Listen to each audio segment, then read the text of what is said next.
What's up, guys? Sorry, I'm a bit dirty right now. I just got off work, so I look a little more rugged than I usually do, but felt like I just needed to jump on here and make a quick video, because it's been a while since I've just done one of these raw talks, but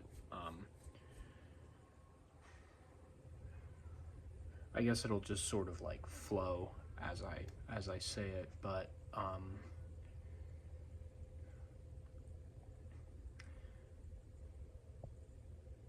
you gotta be done with living life on autopilot. And it's a very basic message, obviously.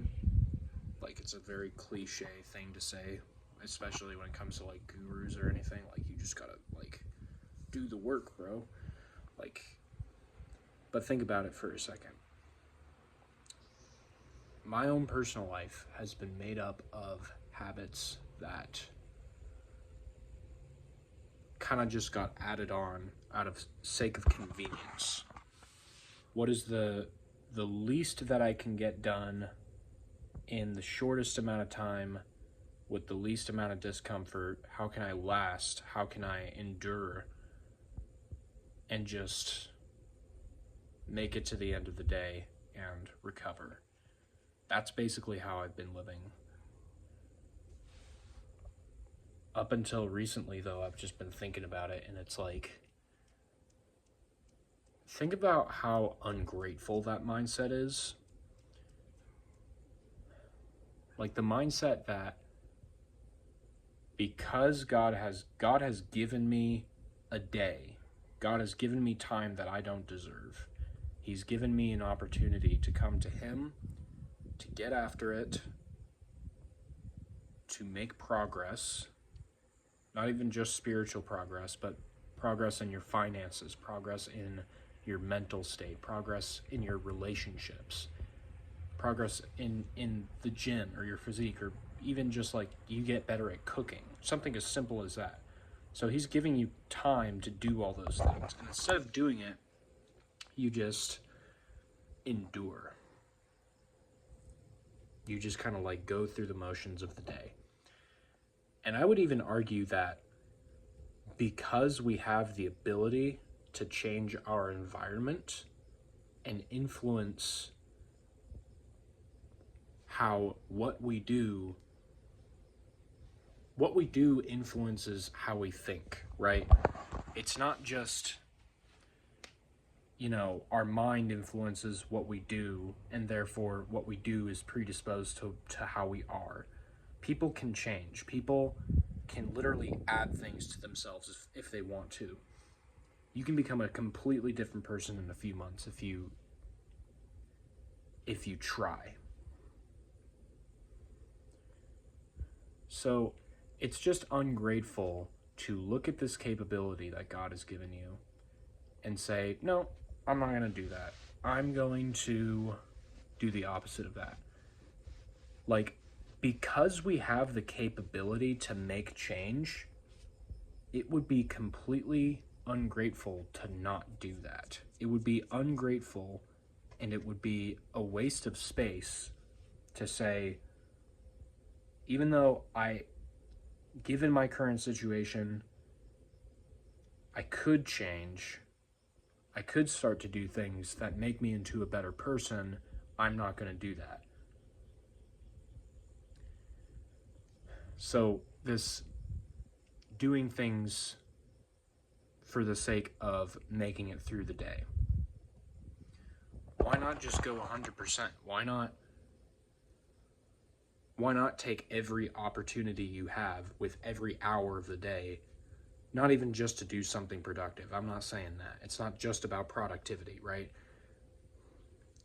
But in a way, it is about living intentionally, very intentionally, actually. Like, we only have a certain amount of hours in the day, and we're not guaranteed anything. So to just take that and to say, no, I'm not going to do anything with that, I'm basically just going to live like another cog in the system, that's ungrateful. And I think the first step of breaking out of that, I don't think it's merely just to brute force it. I don't think that that is the solution for everybody. For me right now, that's not the solution because I've tried brute forcing it and it doesn't work. Like, I burn out very easily, and that is just the way that I am. But the way to change the way that I am is to slowly add momentum. So this week I'm going to try to get up like an hour earlier than I have been. And then if I can get that down, maybe the next week I'll bring it back 30 more minutes. And then the next week I'll bring it back 30 more minutes until finally I'm waking up at like my desired time, which is 4 in the morning or 4:30 in the morning. Something in that ballpark. I'm still workshopping my morning routine and my evening routines and everything like that to fit in exactly what I need to do every day to push myself 100%. And again, this is not about brute forcing it. Not for me anyway. Maybe the solution for you is to brute force it. So I'm not even necessarily against brute forcing it.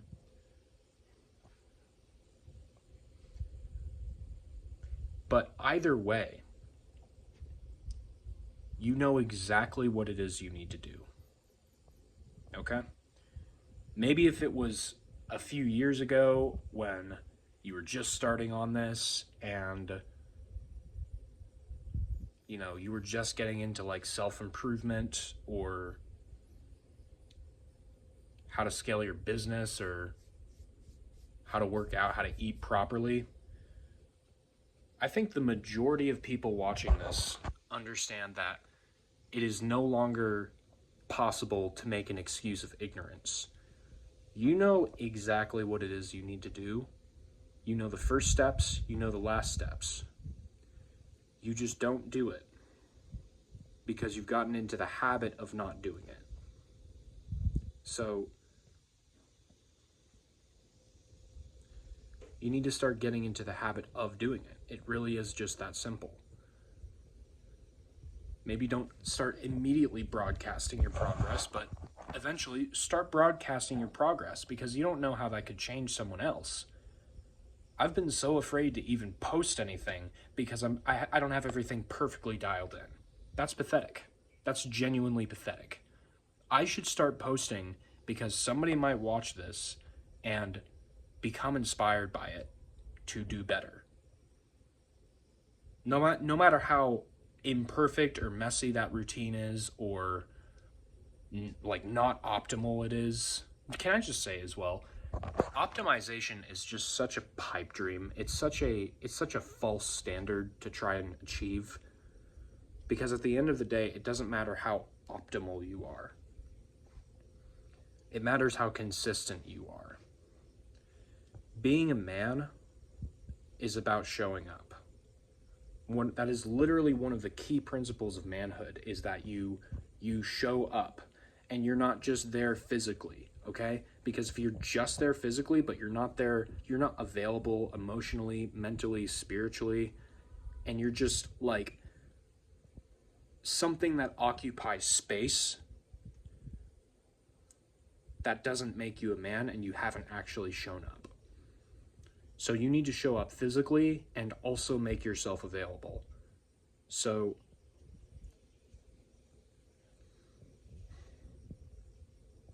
and that needs to start with the work in it of yourself. It needs to start with that work so that when you are available, you're actually useful to other people. For a long time now, and I was just talking with a mentor of mine about this. He's actually the one who inspired me to talk about this. I told him, like, man, just so much has happened in my life recently in the last 5 years to where I almost died. I lost people, I gained people, and then I lost those people too. I moved into places that I didn't want to be, did jobs I didn't want to do, and stuff just kept happening to where I'm just ready for some stability. I'm ready for a few years where nothing happens. And he said something to me that really changed the way I started to look at things. He looked at me and he said, well, I hate to break it to you, but that's very normal. And you will probably never get to that stage where things are just stable enough to where it feels normal. Because things will keep happening. Whether it's this or that, or your health, or a relationship failing, or gaining a relationship. It doesn't even have to just be negative things. Positive and negative things happen every single day, every single year. And that just, you just become aware of it when you become an adult. That's just how it is. So, but, and he continues, he says, you don't have to look for the stability in the external things. You can find the stability within yourself. You can be the stability. Say somebody was having a problem with addiction, and you got to go help them out. You make yourself available, like I was saying, but then you still got to get back to work after that. You still have to continue the work. You can't put everything on hold just for them. And again, not in every situation, but I'm just saying in the grand scheme of things, you can't allow the external to affect the internal. You need to hold yourself to a higher standard and allow yourself to not be shaken. And this isn't about being perfect, because we'll never be perfect. There's no way to achieve perfection. But that's what I'm saying. There's this problem, there's this inherent problem with thinking everything needs to be optimal. That optimization is the peak form of human experience or something like that, of this path that you're walking. When really, if that's all you're chasing, then you'll never find it. So you need to find the stability within yourself as a man, in your resolve, and you need to not be shaken. Yeah, you'll fail. But guess what? You would rather live a life where you failed a bunch of times and got back up, rather than lived a life where you made 0 mistakes and never progressed. So start living 100%, even if it's not perfect, even if it's not exactly where you need to be. Everybody has their cross to bear. Everybody has their issues. You don't have an excuse. You just don't. Okay? So you need to stop saying, oh, but like my situation is preventing me from making any progress. I don't believe that for a second, if I'm being honest. I don't. Because then you could always make that excuse. Then you can always say, well, right now is not the perfect time to start, because never will be the perfect time to start. You know when the perfect time to start is? Today. You can start today. Because today is really the only time that we're actually given. This present moment. And there's so much nowadays that tries to take us out of the present moment and distract us from it. Try to say, focus on the past, focus on your future. Like, yes, make plans for the future. I'm not saying don't do that. Look to the past and learn from it. But you can't experience either one. You're only experiencing this present moment right now, and you can only affect this present moment right now. So taking yourself out of the present moment is just stupid. It's just a stupid way to live. So you need to be 100% present. You need to be available. And you need to live life to the fullest that you can possibly live it. You need to be smart. You need to change yourself. And again, you know exactly what it is that you need to do. Whether like you're too fat and you need to start eating better and doing cardio and working out, whether you're too skinny, you need to pick up the fork, like me, frankly. Whether you're slacking at your job and everybody there is like not in favor of you and you just need to be better. Whatever it is, You know the progress you need to make. You know the steps that it takes to get there. You just don't do it because it sucks. But again, wouldn't you rather live life knowing that you did some things that made you uncomfortable, and then you can look back having lived a full life and having made mistakes and decisions that did not benefit you in any way? You fell on your face more times than you ever got back up. But guess what? You did change. Romans 12:2 says you cannot be conformed to the ways of this world, but you must be transformed by the renewing of your mind. So you need to renew your mind. How do you renew your mind, though, if you're just going through life, just going through the motions? And especially like if you're like my age, if you're in your 20s, you're already just checked out of life. I can't speak to women who are going through that because I don't understand their experience. I'm not a woman, right? I haven't experienced their experience. But I do know what it is to be that man who has gone through a time where they would rather just say screw it and just live life the way you want to and forget everything else.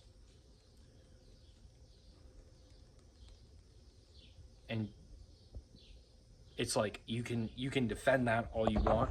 You can say it's my life, I want to live it the way I want to. You can say that all you want. But the only thing I say to that is look where it's gotten you. Like, awesome. You're right. You're correct about that. And now look at you. Look at where you are as a result of you being right. So maybe you're not right. Maybe you just genuinely need to pray more. Maybe you just genuinely need to journal. Maybe you just genuinely need to start working out. Maybe you just genuinely need to start being a more open person to other people and making yourself available. But whatever it is you need to do, you can be the stability. You can find that stability within yourself. You can find that stability within God, within the time that He has given you. And you can change.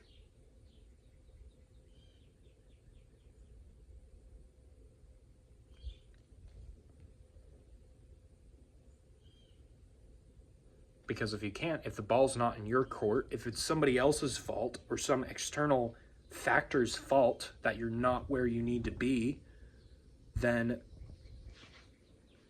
the ball's not in your court. Then you can't change anything. If you keep blaming other things, yeah, it's not my fault. Like the devil's tempting me to do it. I'll just go ahead and do it. Or I'm not living where I want to live, or I'm not working the job I want to work, or whatever it is. It's like, A, all that can change, and B, that's not the problem, okay? It's not. The problem is you. Yes, you are the problem.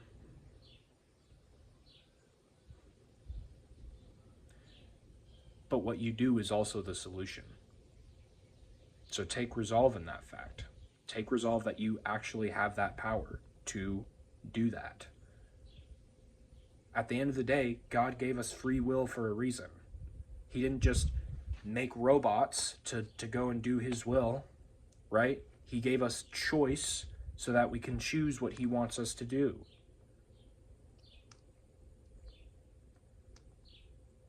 Everyone that He went to in the Old Testament and the New Testament, whatever story you want to pick, He picked them out, but they still had to say yes. He didn't force anyone to do anything. In terms of being for Him, whether that was the Annunciation, where Archangel Gabriel shows up to Mary, the Theotokos, and says, "You will bear the Son of God." She had to say yes. Flash of bright light in front of Saul on the way to persecute more Christians, blinds him and says, "Stop persecuting my people." He could have just continued doing it or taken his own life and just ended things. He had that choice, but he didn't. So you have that choice. Respect what God has given you. Do everything you can with it. That's about it.